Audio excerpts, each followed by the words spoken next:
My name is James Gaspari. I'm the founder and CEO of Los Angeles Professional Security, or LAPS. Today we're going to discuss the past as well as the future of law enforcement vehicles. Remember what it was like transitioning from the P71 to the SUV? I know I didn't want to let it go. The power, the V8, the sound it made, that feeling, this was a tremendous vehicle for well over 30 years. Begrudgingly, we all transitioned to the Ford Police Interceptor SUVs. The SUV, it has a commanding presence with tremendous stability, and there's so much room inside for all of our equipment, our war bags, our canine, our partners. But today, I'm going to show you what I believe is the next step for law enforcement.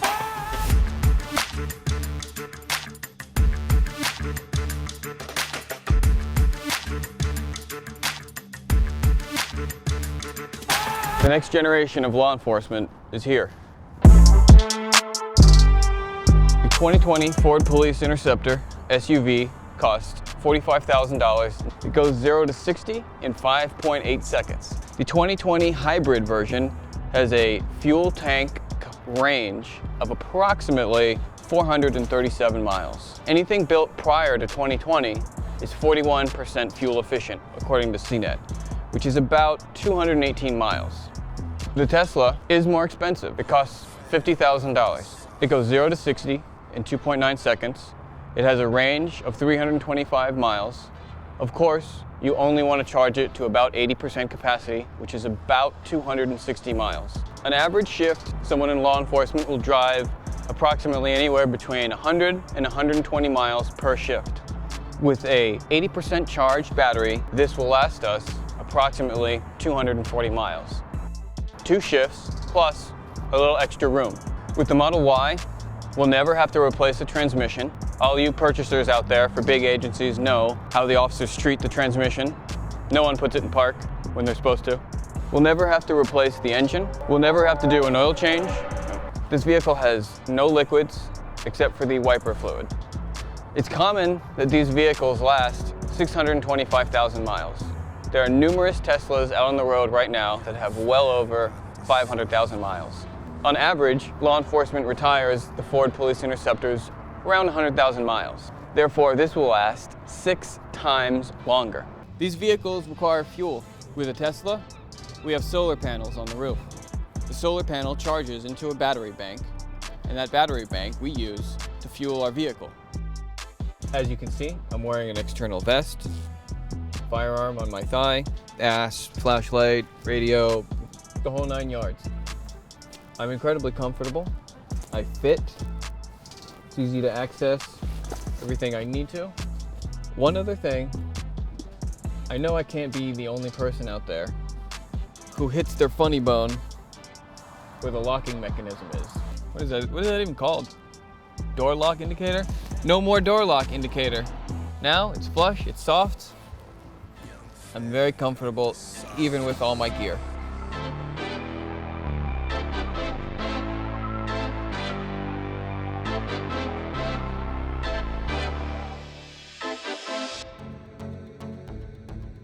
The next aspect is safety. This vehicle has sensors all over it. If an officer is driving and the vehicle in front of him stops short, the vehicle automatically stops. If you're turning left or right, you can see within the vehicle exactly how close you are, and the vehicle will correct the steering to prevent a collision. The Ford Police Interceptor SUV. When you park your vehicle and you prepare to do some work on your laptop, you want to be aware of your surroundings. In other vehicles, you rely on your head turning around, your rearview mirrors. In a Tesla, you push a button, and now we can see directly behind us, left-hand side and right-hand side, all in the center screen. When all the equipment is installed in this vehicle, we'll have a laptop about here. The officer will be able to type. Additionally, while we're typing up on our laptop, in our peripheral view is what's happening behind us, to the left and to the right. The need to have your head on a swivel and constantly be looking around are gone. Coupling that with the fact Tesla uses LiDAR, any human being who walks up to the vehicle, we will see.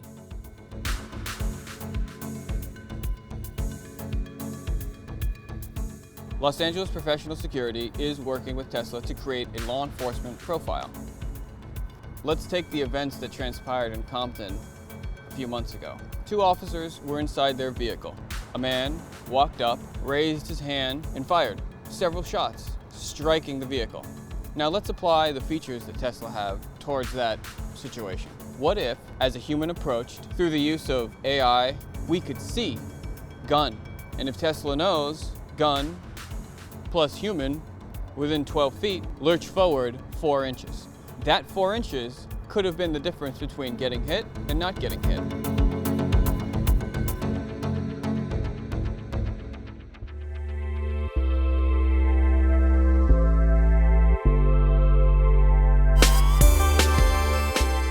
I'm sure a lot of us out there are canine handlers. Is this car capable of housing a canine?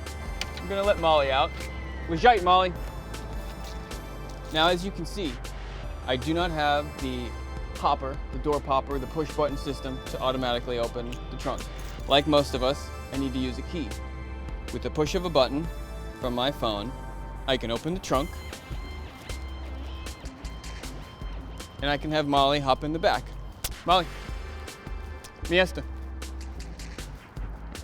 It's an incredibly spacious trunk, more than enough room.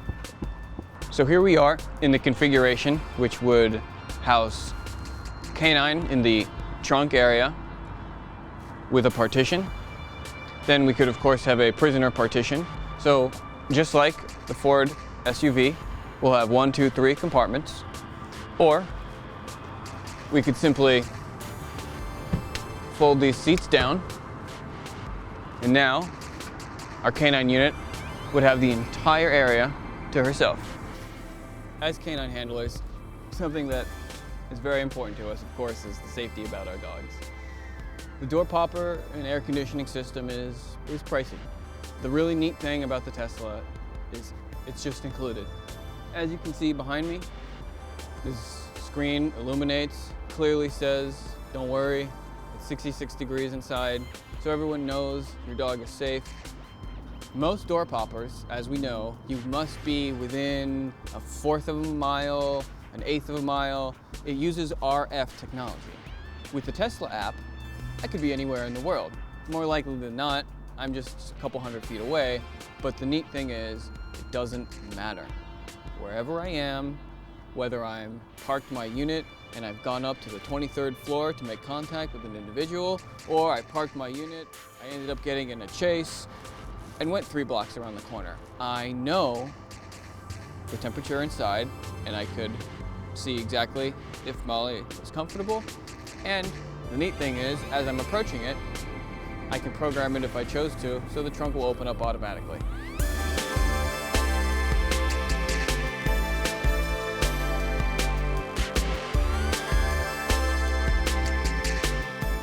Now for the fun part.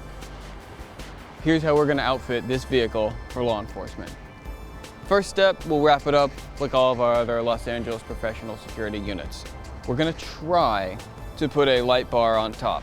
Due to the fact that there's a curvature and just where the metal would meet with the glass, there's a chance on a physical level it might not be possible. If that's the case, we'll be installing internal light bars. The mirrors are folded right now, where there will be a flashing LED on both sides. Over here on the side, on the lower black panel, we'll put 1, 2, 3, 4 LEDs. Another LED here. We'll have an LED here as well as here. Also one on the rear windshield. And as far as lighting, the final thing will be, of course, the 4-corner strobes. The next time you see this unit, it'll be a fully outfitted patrol car.